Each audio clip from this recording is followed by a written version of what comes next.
Seperti apa kompensasi yang akan diberikan PT PLN Persero kepada pelanggan dan bagaimana pengawasannya agar konsumen benar-benar menerima kompensasi akibat pemadaman listrik massal?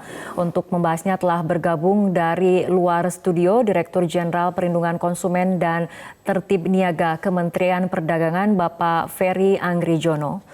Selamat malam Pak Ferry. Selamat malam Mbak Rara. Ya, Pak Ferry, PLN mengatakan akan memberikan kompensasi terhadap pelanggan yang terdampak pemadaman listrik. Dari Kemendag sendiri, bagaimana memastikan bahwa PLN berkomitmen pada wacana ataupun rencana kompensasi terhadap pelanggan itu sendiri? Ya, sesuai dengan tugas pokok dan fungsi kami, Direktorat Jenderal Perlindungan Konsumen dan Tertib Niaga, dengan kejadian-kejadian kemarin, kami sudah berkoordinasi dengan pihak KL terkait, terutama dengan PLN. Nah, dalam menyikapi kompensasi, kami akan secara aktif melakukan monitor. Karena di aturan Permen SDM itu sudah diatur batasan-batasan dan mereka mempunyai kewajiban 3/3 bulan itu melaporkan hasil kompensasi itu. Nah, itu akan kami monitor pelaksanaannya, ya. Jadi kita akan memonitor secara intensif pelaksanaan ganti rugi itu sesuai dengan Permen SDM tadi. Oke, Pak Ferry, jumlah yang terdampak tidak sedikit, ada 22 juta pelanggan yang terdampak pemadaman listrik. Bagaimana caranya Kemendag akan melakukan pengawasan agar kompensasi ini betul-betul diterima kepada pelanggan yang memang mengalami kerugian akibat pemadaman massal kemarin? Ya, tentunya kami tidak sendiri karena ada KL yang terkait sebagai pembina teknisnya Kementerian SDM. Nah, jadi kami selain tadi akan terlibat langsung mengawasi hasil kompensasi yang akan diberikan, itu kita juga akan melihat, memantau dari ke sisi konsumennya. Jadi mendatangi konsumen, kemudian mendata juga apabila ada laporan-laporan yang masuk tentang perihal penggantian kerugian tadi yang dilakukan PLN. Dan apabila tadi misalnya konsumen merasa dirugikan dengan jumlah yang tidak sesuai, katakanlah seperti itu tadi. Nah, konsumen dapat mengadukan, kami memiliki namanya Badan Penyelesaian Sengketa Konsumen di setiap kabupaten kota. Jadi konsumen bisa melaporkan kalau misalnya hasil kompensasi itu tidak diberikan sepenuhnya atau terjadi dispute antara pihak PLN maupun konsumen yang tidak bisa diselesaikan secara musyawarah. Oke. Tapi sejauh ini pasca adanya pemadaman listrik hari Minggu, apa kemudian laporan yang paling banyak masuk ke Ditjen Pelindungan Konsumen mengenai kerugian material ataupun non-material akibat adanya pemadaman listrik ini? Ya, beragam yang kami terima laporannya dari sisi masyarakat, perorangan, pengguna listrik ini. Ya, kemudian dari pelaku usaha yang merasa merugi karena tidak bisa melakukan kegiatan usahanya.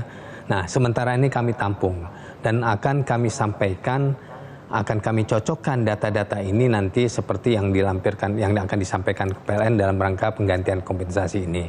Kalau nanti misalnya terjadi tadi tidak sesuai, nah ini yang kita himbau mereka dapat melaporkan kepada kami, atau kalau bisa diselesaikan secara musyawarah dengan PLN, nah itu bisa ditindaklanjutin dengan melakukan pengaduan-pengaduan tadi yang saya sampaikan di Badan Penyelesaian Sengketa Konsumen yang ada di setiap provinsi, kabupaten, kota.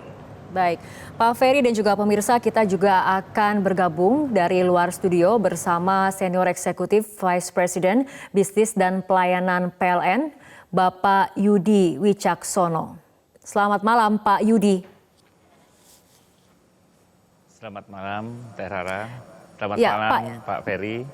Baik, Pak Yudi, mengenai mekanisme kompensasi yang akan dilakukan oleh PLN ini seperti apa gambarannya, Pak?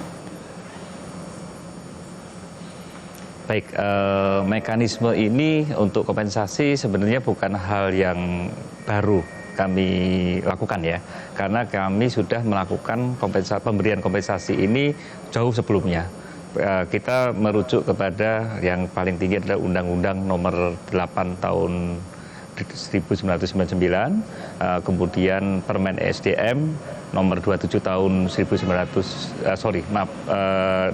Nomor 27 Tahun 2017, dan kriteria target yang ditetapkan terhadap TMP ini dikeluarkan oleh surat dari Dirjen Gatrik tahun 2019. Nah, 2019 setiap tahun akan setiap waktu akan direview kembali terhadap targetnya.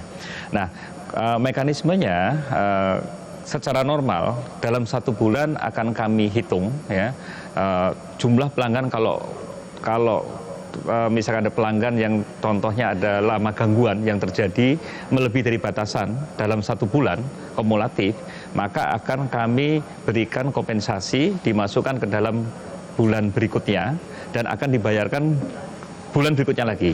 Sebagai contoh misalkan untuk kompensasi bulan Agustus, maka akan kami hitung berapa pelanggan yang harus mendapatkan atau berhak mendapatkan kompensasi. Nah, pelanggan yang mendapat kompensasi akan kita masukkan dalam perhitungan di bulan September. Sehingga dalam pembayaran rekening bulan September yang dilakukan pada bulan Oktober, ini akan diperhitungkan. Untuk blackout yang sekarang ini, di Agustus sekarang ini kami sudah mengetahui dari case blackout ini siapa-siapa pelanggan yang berhak mendapatkan kompensasi. Sehingga kami bisa menghitung dan kami percepat pemberian kompensasi itu di bulan September. Demikian. Kita akan mempertanyakan mengenai bagaimana menghitung secara spesifik konsumen yang non-subsidi ataupun konsumen subsidi ataupun pelanggan prabayar yang menggunakan token. Kita akan berbicara mengenai hal itu, Pak Yudi dan juga Pak Ferry. Tapi kita harus ikuti jeda berikut terlebih dahulu.